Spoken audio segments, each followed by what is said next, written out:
नमस्कार, स्वागत है आपका आज पार्ट 2 में। चलिए, आपने बहुत ही अच्छा प्यार दिया पार्ट फर्स्ट को, तो चलिए आज हमने फिर से नेक्स्ट यूनिट की ओर आगे बढ़ते हुए फिर से आपको आज जो टॉप 20 प्रश्न हैं उनके बारे में आज हम बताएंगे।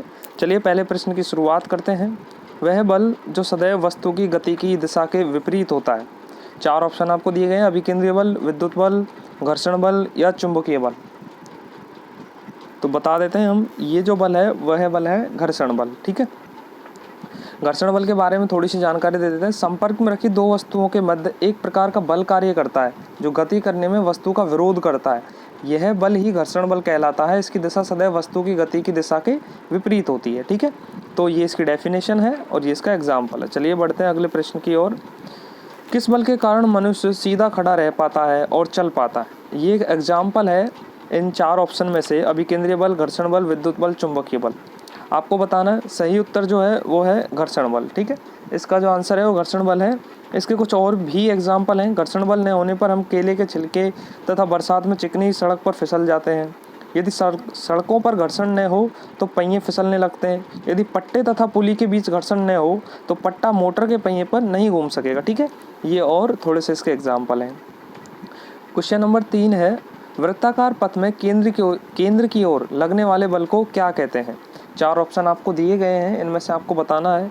सही आंसर जो है वह है अभिकेंद्रीय बल। ठीक है, अभिकेंद्रीय बल की अगर डेफिनेशन आप चाहते हैं तो मैं बता देता हूँ कि जब कोई पिंड एक समान चाल v से त्रिज्या r के वृत्तीय मार्ग पर गति करता है तो उस पर अभिकेंद्रीय एक त्वरण लगता है जिसका परिमाण होता है v²/r।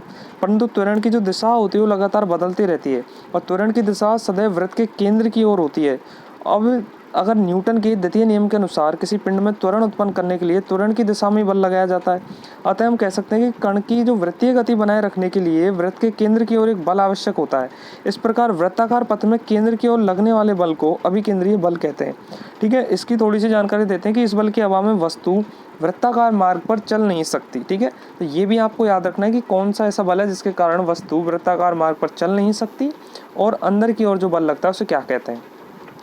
प्रश्न 4 है, क्रीम निकालने की मशीन, ड्राई क्लीनर किस तरह के यंत्र हैं? ये एग्जाम्पल हैं किसी चीज़ के। तो अपकेंद्रित, स्वचालित, अभिकेंद्रित और उत्तोलक। 4 ऑप्शन आपको दिए गए हैं, इसमें से एक आंसर है वो आपको बताना है। तो अपकेंद्रित इसका सही आंसर है और ये इस प्रकार के यंत्र हैं, यानी कि अपकेंद्रित जो यंत्र हैं उनके एग्जाम्पल हैं। अगर अपकेंद्रित यंत्र की बात की जाए तो यह एक ऐसा यंत्र है जिसकी सहायता से हल्के व भारी कणों को पृथक किया जाता है। क्रीम निकालने की मशीन, ड्राई क्लीनर, अपकेंद्रीय शोषक और अपकेंद्रीय पंप। ठीक है, ये इसके उदाहरण है। चलिए 5वें प्रश्न की ओर चलते हैं। बल द्वारा एक पिंड को एक अक्ष के परित घुमाने की प्रवृत्ति को क्या कहते हैं? 5वें नंबर का प्रश्न का आपको उत्तर जानना है। अगर आपको नहीं आता है तो हम आपको प्रश्न का उत्तर इसमें बताएंगे, साथ ही हम आपको थोड़ी जानकारी भी इसकी देंगे। बलागुण इसका सही उत्तर है। अच्छा, बलागुण होता क्या है? बल द्वारा एक पिंड को एक अक्ष के परित घुमाने की प्रवृत्ति, यानी कि किसी भी फोर्स के द्वारा, बल के द्वारा एक जो पिंड होता है उसे एक अक्ष के चारों ओर घुमाने की जो प्रवृत्ति होती है उसे बलागुण कहते हैं। ठीक है, ये बलागुण का जो डेफिनेशन है वो भी हमने आपको बताई। चलिए 6वें प्रश्न की ओर चलते हैं। पानी निकालने वाले हेडपंप का हत्था लंबा होता है, ये किसका उदाहरण है? 6 नंबर प्रश्न है कि पानी निकालने वाला जो हत्था होता है वो लंबा होता है, किसका उदाहरण है? तो ये भी बच्चों बल आघूर्ण का उदाहरण है। घरों में गेहूं पीसने का जाता का हत्था कील से दूर लगाया जाता है ताकि जाता को घुमाने के लिए कम जोर लगाना पड़े। कुम्हार के चाक में घुमाने के लिए लकड़ी फंसाने का गड्ढा चाक के परिधि के पास बनाया जाता है। तो ये भी इसी बल आघूर्ण के ही उदाहरण है। प्रश्न नंबर 7, पानी का नल खोलना, गाड़ी की स्टीयरिंग घुमाना, ताला को चाबी से खोलना, ये किसके उदाहरण है? सरल मशीन, बलागुण, बल युग्म, बल मशीन। तो 7वें प्रश्न का आंसर आपको बताना है। चलिए मैं बता देता हूँ, बल युग्म इसका सही उत्तर है। अच्छा, बल युग्म होता क्या है? किसी वस्तु पर दो बराबर किंतु विपरीत दिशाओं में कार्य करने वाले समांतर बलों को बल युग्म कहते हैं। अच्छा, बल युग्म का जो फॉर्मूला है वो है बल गुणा बल युग्म भुजा। ठीक है, आप इसे थोड़ा याद रख सकते हैं। जानकारी के लिए मैं आपको पूरी डेफिनेशन बता ही रहा हूँ। 8वें प्रश्न की ओर चलते हैं। उत्तोलक, घर्नी, आनत तल, स्क्रू जैक उदाहरण है, किस चीज़ के उदाहरण है? 8वें प्रश्न में 4 आपको आंसर दिए गए हैं, आपको इनमें से बताना है। तो ये सरल मशीन के उदाहरण हैं। अच्छा, सरल मशीन क्या होती है? सरल मशीन जो होती है वो बलागुण के सिद्धांत पर काम करती है और जिसमें किसी सुविधाजनक बिंदु पर एक बल लगाकर किसी बिंदु पर रखे हुए एक भार को उठाया जाता है तो उसे क्या कहते हैं, सरल मशीन कहते हैं, ठीक है। उत्तोलक, घिरनी, आनतल, स्क्रू जैक आदि सरल मशीनों के उदाहरण हैं। तो ये आपको जानकारी रखनी है। चलिए हमारा 9वां जो प्रश्न है, एक सरल मशीन जैसे चिमटा, सरोता, कैंची आदि हैं, तो इनके बारे में आपको बताना है कि आलम्ब है, उत्तोलक है या आयास है या भार है। तो 9वां जो हमारा प्रश्न है उसका आंसर आपको करना है और ये उत्तोलक है, ठीक है।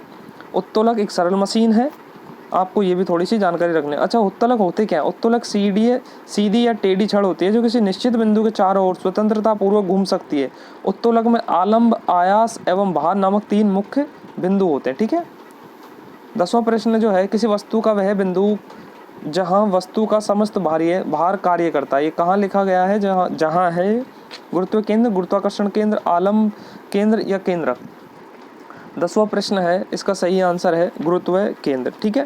गुरुत्व केंद्र की हम आपको थोड़ी सी जानकारी, बिल्कुल आपको इसकी, गुरुत्व केंद्र क्या होता है? किसी वस्तु का गुरुत्व केंद्र वह बिंदु है जहाँ वस्तु का समस्त भार कार्य करता है, वस्तु चाहे जिस स्थिति में रखी जाए, ठीक है। तो गुरुत्व केंद्र जो है इसका सही आंसर है।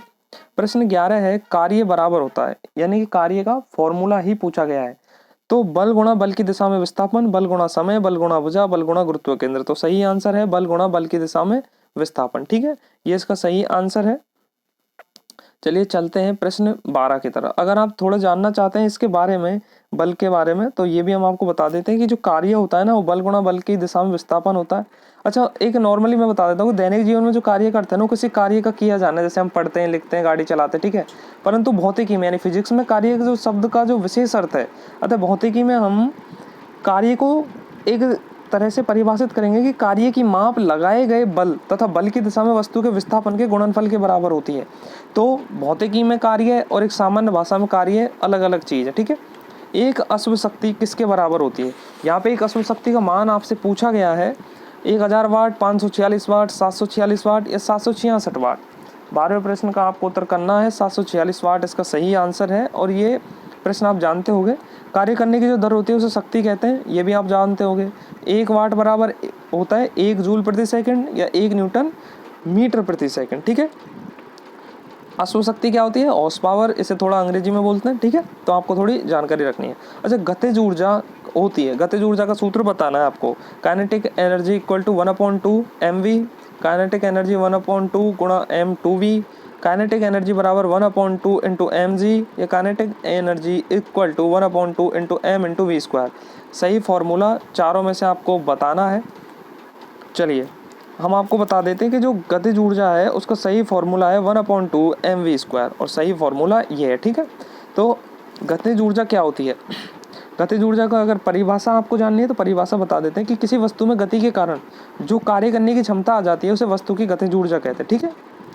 चलिए चलते हैं प्रश्न नंबर 14 की तरफ। गतिज ऊर्जा एवं संवेग में जो संबंध दर्शाता है, तो 4 फॉर्मूले आपको दिए गए हैं, चारों में से आपको सही फॉर्मूला बताना है। मैं एक बार बोल के बता देता हूँ अगर आपको समझ में नहीं आया तो।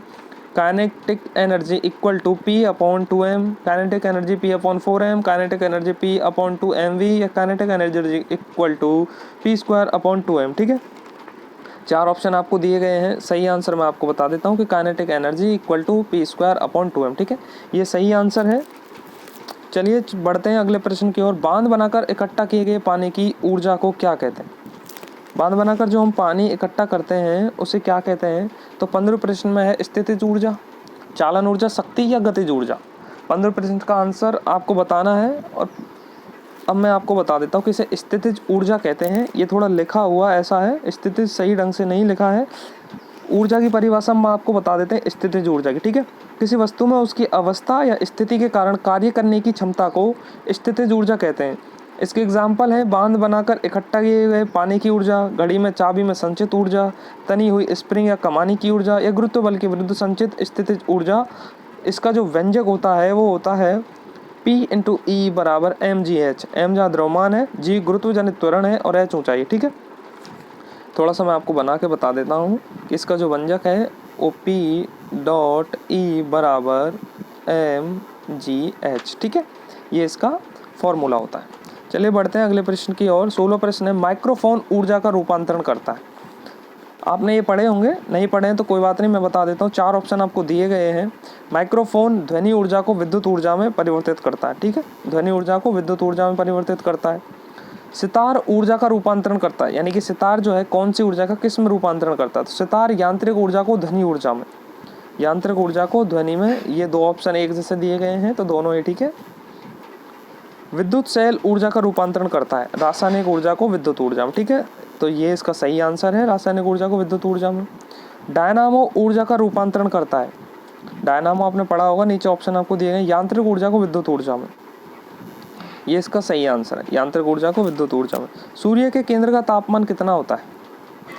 4 ऑप्शन दिए गए हैं, 1.5 × 10⁻² केल्विन, 1.5 × 10⁻7 केल्विन, 1.5 × 10⁻6 के और 1.5 × 10⁻9 के, ठीक है। तो ये आपको बताना है कि सूर्य के केंद्र का तापमान कितना होता है।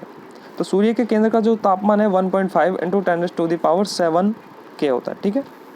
ये वाला जो है सही आंसर है। सूर्य के केंद्र का दाब कितना होता है? चलिए ऐसा करिए, इस प्रश्न का उत्तर आप कमेंट बॉक्स में बताएंगे कि सूर्य के केंद्र का दाब कितना होता है। 4 ऑप्शन आपको दिए गए हैं, 4 ऑप्शन में से आपको देखना है कि कौन सा आंसर सही है और इसका आप कमेंट बॉक्स में बताइए। अगर आपको वीडियो अच्छा लगता है तो आप वीडियो को लाइक ज़रूर करिएगा, नए हो तो चैनल को सब्सक्राइब करें। और अगर आपको लगता है कि वीडियो आपके लिए हेल्पफुल है और आपके मित्रों के लिए हेल्पफुल हो सकता है तो आप इसे शेयर ज़रूर करिएगा, ठीक है। हम ऐसे भी ये वीडियो आगे लाते रहेंगे सभी सब्जेक्ट के, और यूनिट वाइज हम आपको सारे चैप्टर कवर करवाएंगे। वीडियो देखने के लिए आप सभी का बहुत बहुत धन्यवाद। मिलते हैं अगले वीडियो में।